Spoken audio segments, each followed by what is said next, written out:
तो स्टूडेंट्स, आज का जो चैप्टर है ये भी काफ़ी मोस्ट इम्पोर्टेंट है। तो विद्यार्थी, हम लोग जानते हैं कि सभी चैप्टर से क्वेश्चन निश्चित आता है, ऑब्जेक्टिव और सब्जेक्टिव।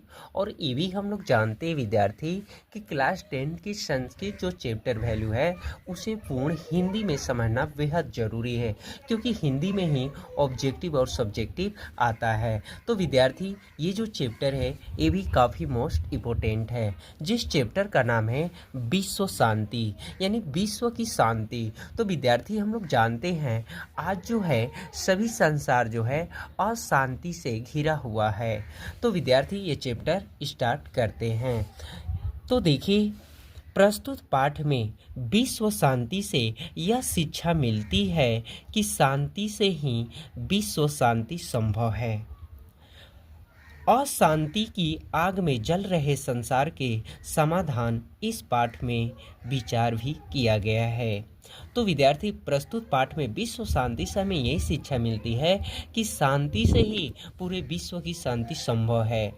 अभी विश्व अनेक प्रकार की समस्याओं से ग्रस्त होने के कारण व्यस्त है। हर देश के अंदर और बाहर भी अशांति का वातावरण है, इसलिए सभी लोग चिंतित हैं, क्योंकि आज तक वही देश या समाज पूर्ण विकास कर पाया है जहां शांति का वातावरण है। ये बात तो कंप्लीट है विद्यार्थी। जिस देश में, जिस समाज में, जिस गांव में पूर्ण विकास तभी हो पाया है जब शांति का वातावरण है। ठीक है। संसार के सभी देशों में लड़ाई झगड़ा अथवा अशांति देखे जाते हैं। संयोग से ही कहीं शांति का वातावरण देखने को मिलता है। किसी देश में आंतरिक व्यवस्था के कारण अशांति है, तो कहीं शत्रु देश के द्वारा अशांति फैलाया जा रहा है। तो कहीं विद्यार्थी,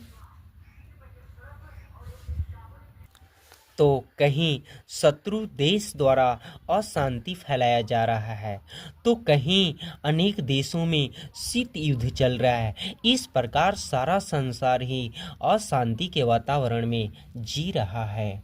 तो विद्यार्थी, जो अशांति मानवता के विनाश का कारण है, जिससे मानवता का विनाश का भय बना हुआ है। अतः अशांति के कारणों का पता लगाते हुए उनके समाधान के उपायों का पता करना चाहिए। अशांति के कारणों का पता लगाए हुए अनेक समाधान के उपयोग का भी पता करना चाहिए। अशांति के दो मुख्य कारण हैं। तो विद्यार्थी, यहाँ ध्यान रखना, अशांति के जो हैं ये पूरा विश्व में दो मुख्य कारण हैं, द्वेष और असहिष्णुता, यानी ईर्ष्या और असहनशीलता।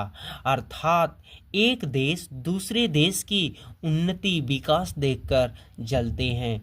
इन दोनों दोष के कारण शत्रुता का जन्म लेती है, स्वार्थ दुश्मनी बढ़ाती है। अर्थात स्वार्थी भावना को बलपूर्वक दूर करना चाहिए। यदि परोपकार के प्रति रुचि जग जाती है, जिससे सारे स्वार्थ मिट जाते हैं। तो विद्यार्थी, हम लोग जानते हैं कि द्वेष का मतलब हुआ किसी के प्रति गहरी शत्रुतापूर्ण घृणा की भावना, और असहिष्णुता का मतलब होता है अपने से भिन्न विचार विश्वास के प्रति सम्मान की कमी, अर्थात शत्रुता पैदा ही करना असहिष्णुता कहलाता है। इस संसार में महापुरुषों विद्वानों का अभाव नहीं है। उनका कर्तव्य है कि वे हर व्यक्ति, हर समाज और हर देश में परोपकार की भावना का प्रचार करें, क्योंकि कहा गया है क्रिया के बिना ज्ञान बोझ स्वरूप होता है। दो देशों के आपसी विवादों को खत्म करने के लिए संयुक्त राष्ट्र संघ आदि की संस्थाएं हैं। संयुक्त राष्ट्र संघ की स्थापना जो हुई है विद्यार्थी 1945 ईस्वी में, जो द्वितीय विश्व युद्ध के बाद हुई थी। तो आज जो विद्यार्थी हर विश्व में एक दूसरे से अशांति का जाल फैला हुआ है, यही समय समय पर संभावित विश्व युद्ध को दूर करती है। प्राचीन काल में भगवान बुद्ध ने कहा था, बैर से बैर को खत्म करना असंभव है। अर्थात अर्थात विद्यार्थी मित्रता एवं दया से वैर को शांत करना संभव है। यानी वैर से ख़त्म नहीं किया जा सकता है, एक दूसरे से मित्रता एवं दया से ही वैर को शांत करना संभव है, ऐसा सबका मानना है। यह मेरा है, वह दूसरों का है, ऐसा लघु विचार वाले नीच वाले मानते हैं। महापुरुषों के लिए तो सारा संसार ही अपना परिवार जैसा है, अर्थात सभी देश जो है अपने परिवार के जैसा ही है। विद्यार्थी, नीतिकार का कहना है कि निम्न विचार वाले व्यक्तियों में भेदभाव की भावना होती है, वे अपने पराये में भेद करते हैं, किंतु उदार चरित्र वाले अर्थात महापुरुष मानवीय गुणों से संपन्न होने के कारण भेदभाव की भावना से ऊपर उठे होते हैं। इनके लिए सारा संसार ही अपने परिवार जैसा प्रतीत होता है।